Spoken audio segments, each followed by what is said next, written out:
About the case verse. The case verse is your space to explore real-world business events, decode disruptions, and uncover timeless management insights. Our mission: build critical thinking, scenario analysis, strategic perspective, and sound decision-making, the foundations of leadership excellence. Each video presents a case from current business reality, distilled into clear narratives and linked to proven management frameworks. Whether you're a student, teacher, manager, entrepreneur, or thought leader, the case verse helps you analyze, reflect, and stay ahead with actionable insights. Here, business is not just studied, it's experienced, questioned, and reimagined. Join the case verse community, where every case holds a verse, and every verse shapes the future of business. Johnson & Johnson's bankruptcy filing, risk, resilience, and reputation in the shadow of talc litigation. About the case. Courses for discussion. The case is suitable for use in the subjects of operations management, enterprise risk management, crisis management, ethics, and corporate governance. Target audience. The case has been designed for audience encompassing MBA students, management scholars, strategy enthusiasts, risk management enthusiasts, entrepreneurs, business leaders, strategic thinkers, teachers, and researchers in business management. This case encompasses the domains of operations, risk, ethics, governance. Theoretical lens framework applied. This case leverages COSO ERM framework, Basel IV principles. The said frameworks can be used to analyze and interpret the scenario. Learning goals. By working through this case, participants will be able to understand multidimensional risk, recognize how strategic, operational, compliance, financial, and reputational risks interact in large-scale corporate crises. Apply the COSO ERM framework, map J and JS risk environment and responses to the COSO ERM components, governance, strategy, risk assessment, response, monitoring. Interpret Basel IV principles, evaluate J and JS approach to capital adequacy, risk concentration, and stress scenarios in light of financial resilience standards. Debate the ethics of risk transfer, examine whether legal restructuring via bankruptcy serves shareholders at the expense of stakeholders, consumers, victims, regulators. Draw lessons for corporate governance, reflect on the role of boards, audit committees, and executives in anticipating and mitigating systemic litigation risks. For a free copy of teaching note for this case, mail at thecaseverse1@gmail.com. Introduction. For decades, Johnson & Johnson stood as one of the world's most trusted healthcare brands. Its baby powder was an emblem of purity, comfort, and reliability, products that parents across generations relied upon. Yet, by the 2020s, the very same product had become the focal point of one of the largest waves of product liability litigation in US history. Allegations that Johnson & Johnson's talc-based powders caused cancer through asbestos contamination shook the company's reputation, strained its financial defenses, and forced it into a series of unprecedented legal maneuvers. In 2024, Johnson & Johnson filed for its third Chapter 11 bankruptcy, seeking to resolve over 50,000 lawsuits in a consolidated settlement. This bold move sparked debates about corporate ethics, legal engineering, and long-term risk management. While some praised the company's attempt to bring clarity to an endless legal quagmire, critics argued it was a strategy to shield the corporation from accountability. This case explores how Johnson & Johnson navigated the intertwined domains of legal, financial, operational, and reputational risk, and how its actions illustrate both the strengths and vulnerabilities of large multinational corporations when facing systemic crisis. The background of the talc crisis. The story of Johnson & Johnson's talc-based baby powder is as much about cultural symbolism as it is about science and litigation. First launched in 1894, the product quickly became a household staple, associated with purity and infant care. For decades, it carried a reputation so strong that advertising campaigns leaned heavily on notions of trust and generational continuity, reinforcing the idea that Johnson & Johnson was not just a company but a family partner. By the 1970s, however, questions began emerging about the safety of talc, particularly its potential contamination with asbestos, a known carcinogen. Internal company documents that surfaced during later lawsuits revealed that Johnson & Johnson was aware of trace asbestos findings in raw talc from some suppliers as early as the 1970s, though the company consistently maintained that its finished products met safety standards. The first wave of lawsuits appeared in the 1990s, but it was in the 2010s that litigation accelerated dramatically. Scientific studies produced conflicting conclusions. While some epidemiological research suggested a potential association between talc use and ovarian cancer, other studies found no statistically significant link. Regulators remain divided, with the US Food and Drug Administration refraining from an outright ban but acknowledging scientific uncertainty, while countries like Canada classified talc as a potentially harmful substance when used in the genital area.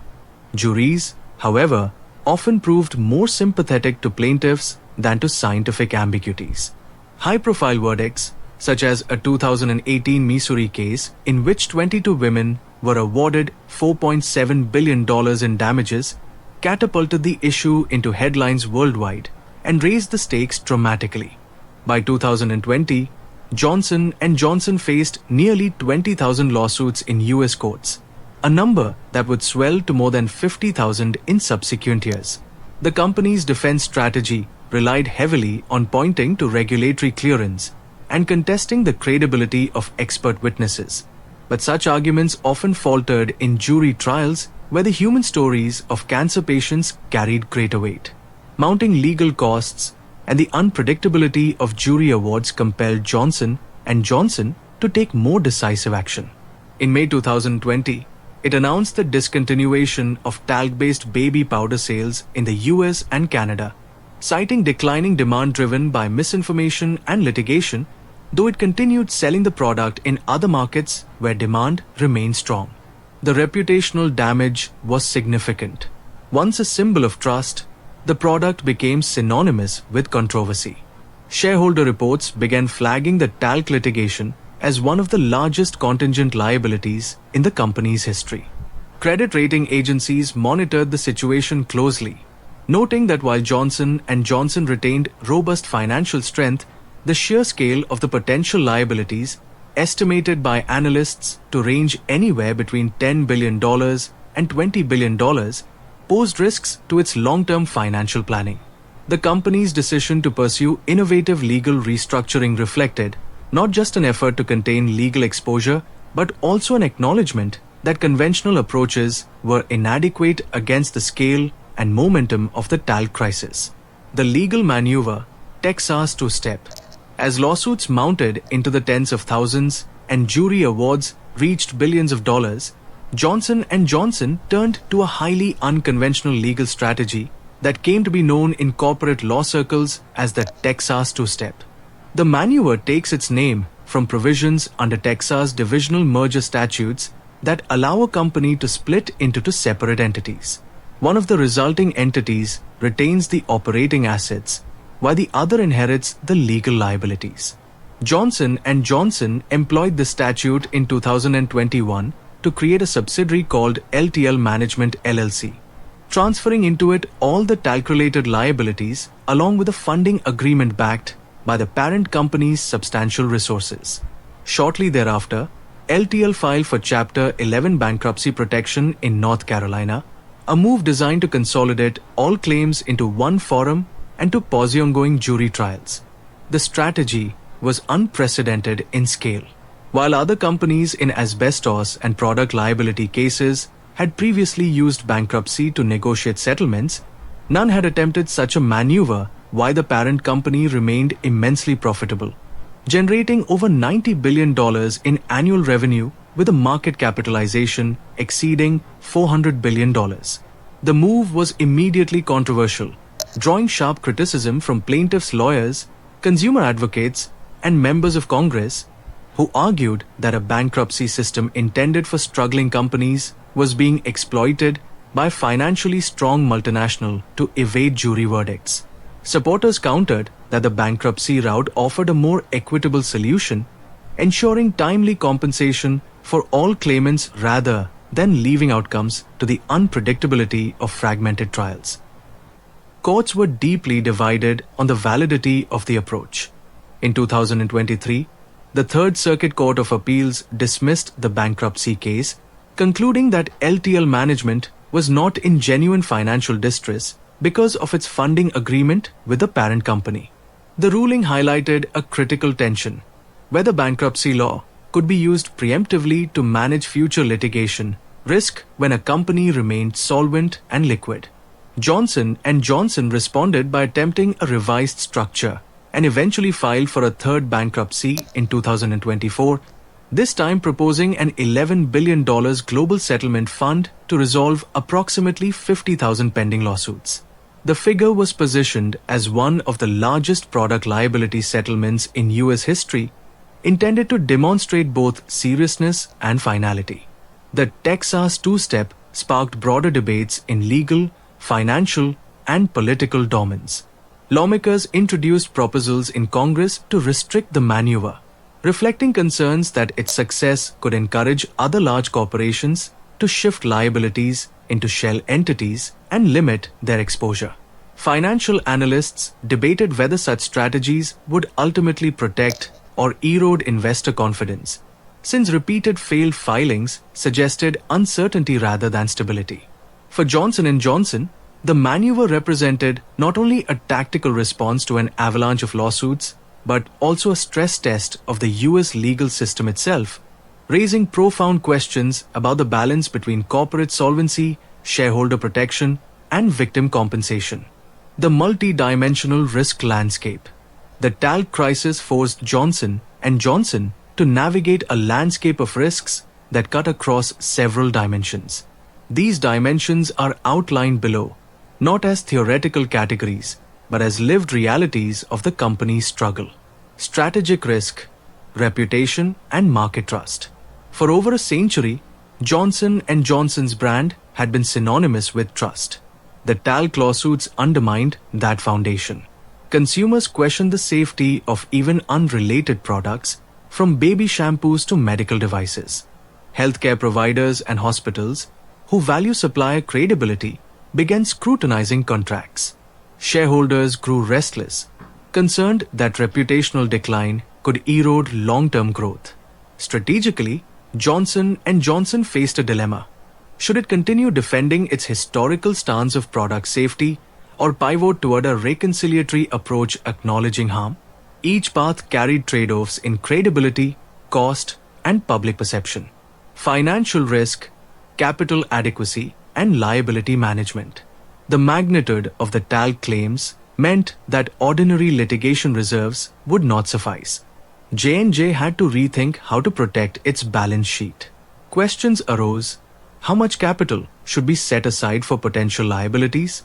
Could these obligations endanger investments in R&D, acquisitions, or shareholder dividends? The bankruptcy strategy, creating a dedicated subsidiary and attempting to ring-fence liabilities, was essentially an exercise in capital management. By capping exposure through a proposed settlement fund, Johnson & Johnson sought to assure investors and creditors that it remained solvent and growth-oriented. Yet, regulators, courts, and activists questioned whether this was a fair distribution of risk. Operational risk, supply chain, products, and safety controls. Beyond the lawsuits, Johnson & Johnson had to assess the robustness of its operations. Could similar issues arise in other product lines? Were raw materials for cosmetics and pharmaceuticals adequately vetted for contamination risks? Did suppliers comply with stringent testing standards? The talc crisis revealed potential vulnerabilities in how quality and safety were monitored. Even if the company adhered to legal thresholds, the perception of insufficient diligence proved damaging. Internal audits, testing protocols, and supplier certifications had to be scrutinized with greater rigor. compliance, and legal risk, navigating complex jurisdictions. Talc litigation spanned multiple jurisdictions, from state courts in Missouri to federal multi-district litigation panels. The rules of evidence, standards of proof, and jury sentiments varied widely. What was defensible in one court could lead to massive liability in another. Moreover, global operations meant that regulatory regimes differed across countries. Some banned talc-based powders outright, while others continued to permit them.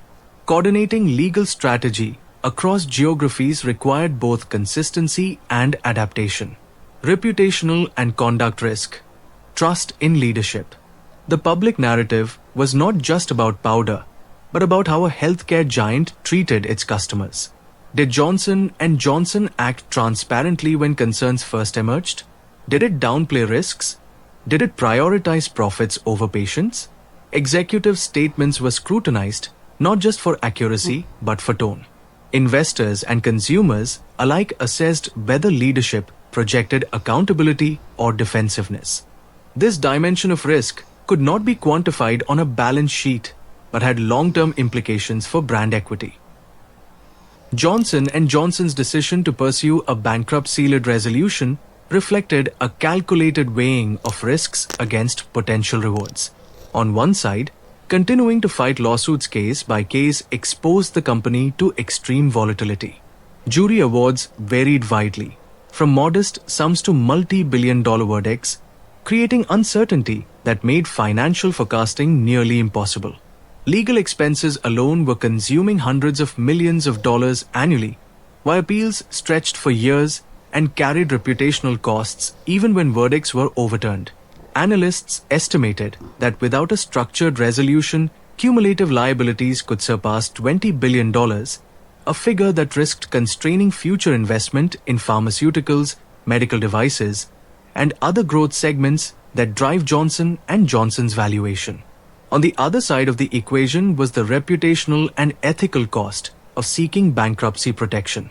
While the company argued that a consolidated settlement fund of $11 billion would deliver faster and more equitable compensation to tens of thousands of claimants, critics framed the move as a defensive maneuver to shield corporate assets rather than to provide justice. The risk was not merely legal, but also political and regulatory. Several members of the US Congress called for inquiries into whether the bankruptcy system was being misused, and consumer advocacy groups launched campaigns portraying Johnson & Johnson as prioritizing shareholders over cancer victims. The reputational toll threatened to extend beyond cosmetics, potentially eroding trust in the company's pharmaceutical products, such as cancer treatments and vaccines, which depend heavily on physician and patient confidence. Investors and credit rating agencies were closely attuned to the trade-off. While Moody's and S&P maintained relatively strong ratings for Johnson & Johnson, they flagged talc liabilities as a material risk to future credit outlooks.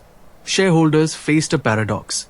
A large, one-time settlement would create immediate financial pain, but could restore long-term stability, while ongoing litigation risked years of unpredictable headlines and mounting legal reserves. Some large institutional investors, including pension funds, publicly urged the company to seek closure, arguing that litigation uncertainty was a greater long-term threat to enterprise value than the upfront cost of settlement. For management, the calculus came down to prioritizing predictability and strategic clarity. The bankruptcy approach, despite its controversy, offered a defined ceiling on liabilities and the ability to refocus resources on Johnson & Johnson's core healthcare businesses. Yet the cost of pursuing this route was measured in more than dollars. Each failed bankruptcy attempt fueled perceptions of evasiveness, further intensifying public skepticism.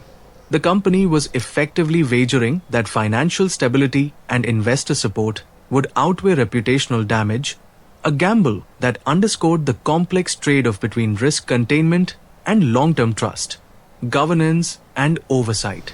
The talc litigation crisis placed extraordinary pressure on Johnson & Johnson's governance structures, testing the ability of its board and senior leadership to manage risk in a way that preserved both shareholder value and corporate credibility. The company's board of directors, which included members with deep experience in healthcare, finance, and regulation, was compelled to devote increasing attention to litigation updates, dedicating significant time in audit and risk committee sessions to evaluating the adequacy of legal reserves and the implications of potential settlements. Minutes from investor communications and SEC filings indicated that talc-related litigation was among the most frequently disclosed contingent liabilities, signaling to markets that the company recognized the gravity of the issue.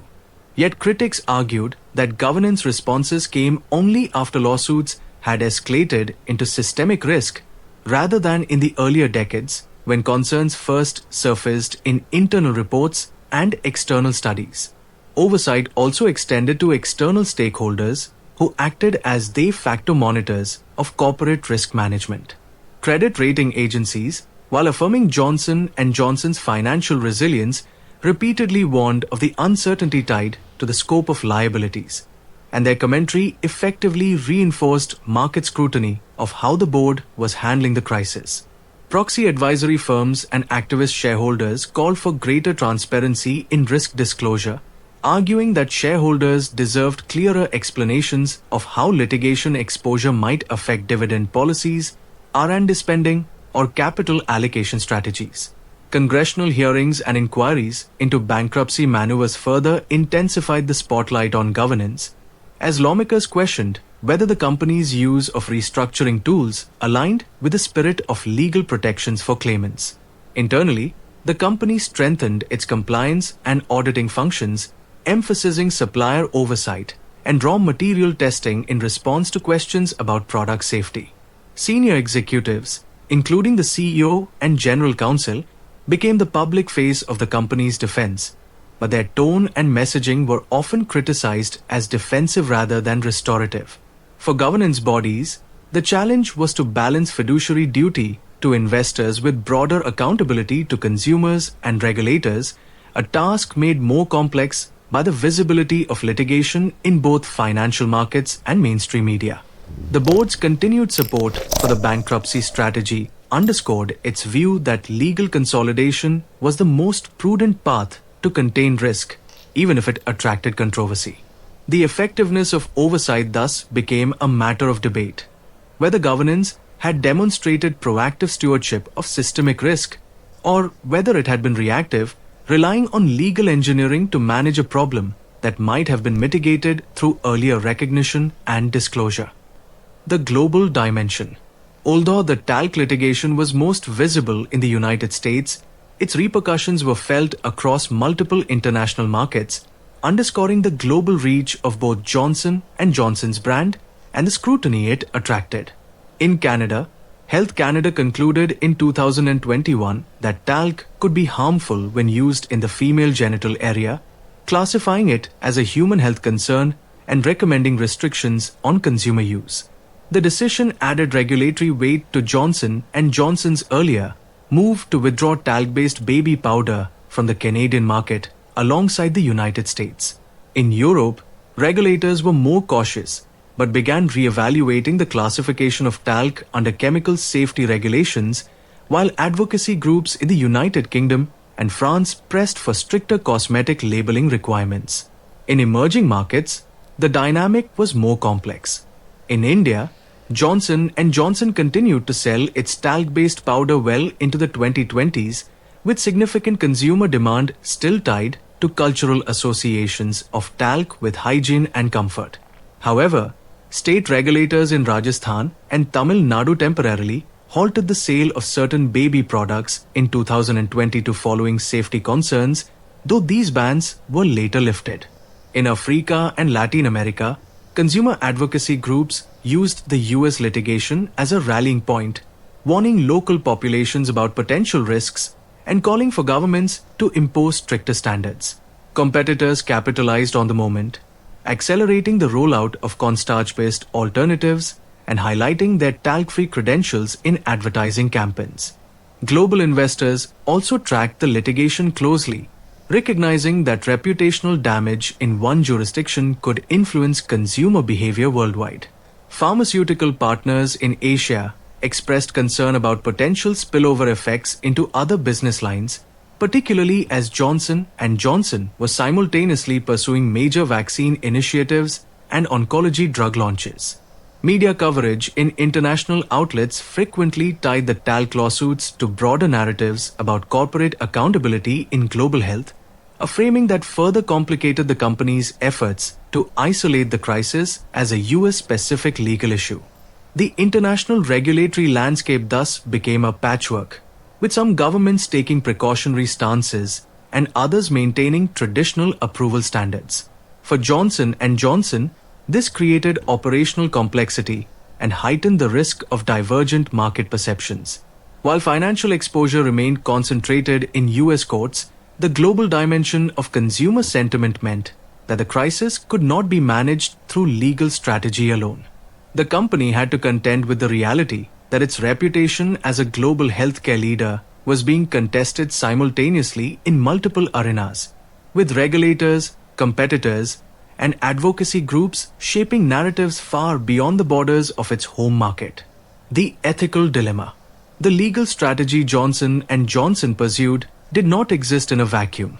It became a flashpoint in a wider debate over corporate responsibility, victim rights, and the integrity of the legal system. Critics of the bankruptcy maneuver, including several US senators, described it as a corporate abuse of the bankruptcy code, arguing that a company with more than $400 billion in market capitalization and steady cash flows had no moral standing to claim financial distress. Consumer advocacy organizations and plaintiff groups staged protests outside courthouses, framing the issue as one of fairness. Cancer victims, many of whom faced mounting medical bills and shortened life expectancy, argued they were being denied the chance to tell their stories to juries, replaced instead with the prospect of standardized payouts determined by negotiations in bankruptcy court. For Johnson & Johnson, the ethical defense was grounded in efficiency and equity. Executives stated that bankruptcy was the only mechanism capable of resolving tens of thousands of cases simultaneously and ensuring that all claimants received compensation, rather than leaving outcomes to the lottery of jury trials where some plaintiffs might secure windfalls while others received nothing. The company also pointed to the fact that litigation had already consumed nearly a decade, with appeals often dragging on for years, delaying relief for victims. From this perspective, a settlement trust funded with $11 billion represented not avoidance of responsibility, but a structured way to honor obligations while safeguarding the company's future as a provider of life-saving medicines and medical technologies. Yet the optics were unavoidably fraught. Congressional hearings in 2023 and 2024 highlighted testimonies from victims' families, whose emotional accounts stood in sharp contrast to the technical arguments of corporate lawyers.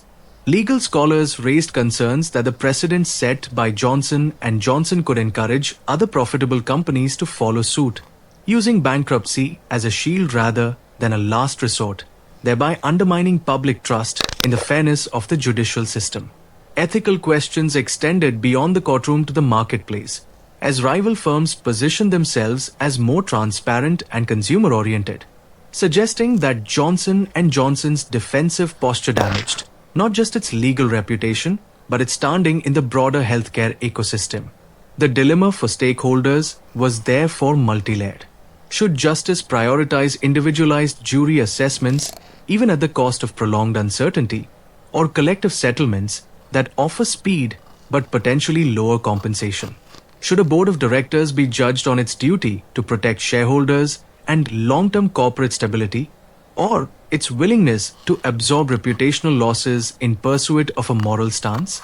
These questions revealed the tension between law, finance, and ethics in high-stakes corporate crises, making the Johnson & Johnson case emblematic of the complex challenges multinational firms face when profit, accountability, and social responsibility collide. Looking forward, the outcome of Johnson & Johnson's third bankruptcy filing will shape corporate risk management for decades. If successful, it could establish a model for resolving mass tort litigation through bankruptcy restructuring. If rejected, corporations may be forced to rethink liability management altogether, possibly leading to regulatory reforms. For Johnson & Johnson, the stakes go beyond finances. Restoring trust requires more than legal victories. It demands cultural shifts toward transparency, accountability, and stakeholder engagement. The company must invest not only in compliance systems but also in rebuilding its reputation across generations. Discussion questions. What could Johnson & Johnson have done differently in the early stages of the talc controversy to mitigate risks before they escalated into systemic litigation? Was the bankruptcy strategy ethically justified or merely a financial engineering tool to protect shareholder interests? How should companies balance the trade-off between defending their products and preserving public trust? If you were an investor in Johnson & Johnson, would you support the $11 billion settlement fund? Why or why not? What lessons can other multinational corporations draw from Johnson & Johnson's experience in managing large-scale liability crisis? Conclusion. Johnson & Johnson's bankruptcy saga underscores the challenges of navigating intertwined risks in a globalized, litigious world. The company's efforts reflect a broader truth. When crises escalate, corporations must manage not only legal and financial exposure, but also intangible elements like reputation, trust, and social license to operate. Whether Johnson & Johnson emerges stronger or diminished will depend not only on courtroom outcomes, but also on its ability to restore faith among its stakeholders. The talc crisis is thus more than a legal battle. It is a defining test of corporate resilience in the face of systemic risk. About the case author. Dr. KBS Kumar is an award-winning management author and educator with over 100 published case studies across business domains and more than 20 international accolades in case writing. A seasoned trainer and mentor, he has guided corporate leaders, academics, and students in mastering case writing and case-based learning, blending academic rigor with practical insights. Through the case verse, Dr. Kumar transforms real-world business events into engaging case studies, powerful resources for classrooms, corporate training, managerial development, and strategic thinking. Passionate about nurturing critical and analytical skills, his work bridges theory and practice, offering timeless lessons for navigating today's complex business world.